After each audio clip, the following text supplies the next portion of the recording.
Les décisions dont voici la teneur ont sanctionné la séance du Conseil des ministres de ce mercredi 12 novembre 2025, présidée par le chef de l'État, M. Patrice Talon. Au chapitre des mesures normatives, constitution du parc national des Monts Koufé au Harimaro. Le gouvernement a défini une politique de conservation des espaces naturels boisés à divers endroits du territoire national pour créer un réseau de zones protégées. C'est dans ce cadre qu'une étude de faisabilité a été commanditée sur la reclassification des forêts classées des Monts Koufé et de Harimaro en parc national. Il en ressort que ce complexe forestier est encore bien conservé, dispose de ressources tant floristiques que fauniques pour lui conférer ce statut et que les populations, les dignitaires de même que les autorités locales des communes et villages riverains adhèrent à ce projet.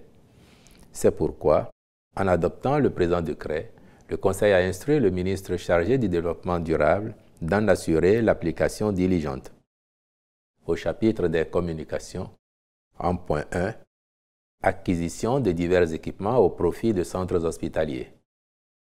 Cette opération vise à renforcer le plateau technique des unités d'imagerie médicale du Centre national hospitalier universitaire Hubert Koutoukou Maga et du Centre hospitalier universitaire départemental du Borgou en les dotant de serveurs informatiques, de consoles de lecture et de consoles de post-traitement d'images, de robots graveurs, de négatoscopes, ainsi que d'un ensemble d'équipements de visioconférence.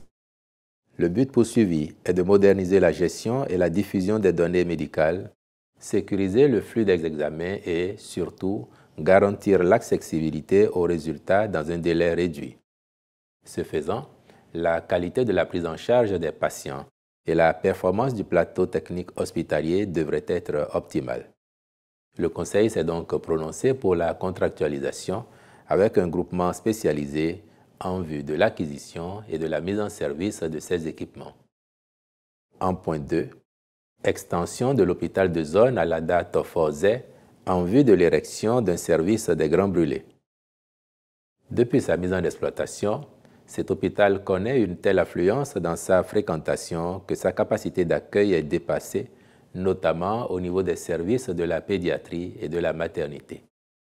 Dans le but d'apporter une réponse à cette préoccupation, pour faire suite à l'autorisation du Conseil, les études techniques et de conception architecturale ont porté sur l'augmentation du nombre de lits de 65 actuellement à 150, l'érection d'un service des Grands Brûlés et celui de la traumatologie. En effet, tenant compte de la recrudescence des cas critiques de brûlés référés au dit hôpital par suite d'accidents graves de la circulation, il apparaît nécessaire de disposer d'une unité de prise en charge des Grands Brûlés conforme aux normes internationales afin de faire efficacement face à l'afflux de patients. Enfin, il est noté que depuis l'ouverture de la zone industrielle de Glodjigbe, les résidents et le nombre de travailleurs connaissent un accroissement, d'où les besoins supplémentaires en soins de santé.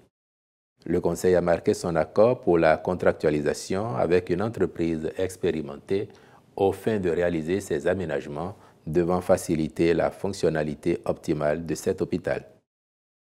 En point 3, construction d'un village de vacances Club Med à Vlekete dans la commune de Ouida. C'est une composante du portefeuille de projets structurants destinés à développer le secteur hôtelier béninois en vue d'améliorer l'offre touristique. Il s'agit de créer un village haut de gamme sur une superficie d'environ 25 hectares avec une offre de restauration de qualité. Le complexe comprend 336 chambres dont 30 suites de haut standing, 2 restaurants, 4 piscines, un spa de marque internationale ainsi qu'un espace bien-être. Y figurent également des terrains de tennis, de padel et de multisports, sans compter les activités nautiques. Le Conseil a donc autorisé la contractualisation avec une entreprise qualifiée, les travaux devant être conduits dans un délai de 2 ans.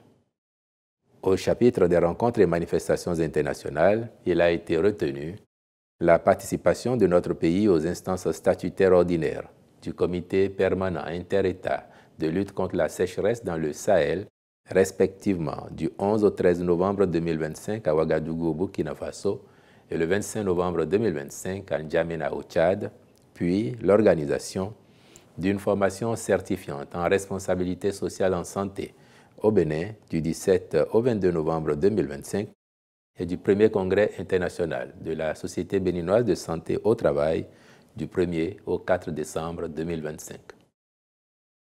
S'agissant des mesures individuelles enfin, les nominations ci-après ont été prononcées. Au ministère du Cadre de vie et des Transports chargé du développement durable. Inspecteur général du ministère, M. Eloge Ada. Conseiller technique au développement durable, M. Constant Hundenou. Au ministère de l'Énergie, de l'Eau et des Mines, directeur général de la Société béninoise des infrastructures de l'eau, SOBI SA, M. Sylvain Adopo-Migan, je vous remercie.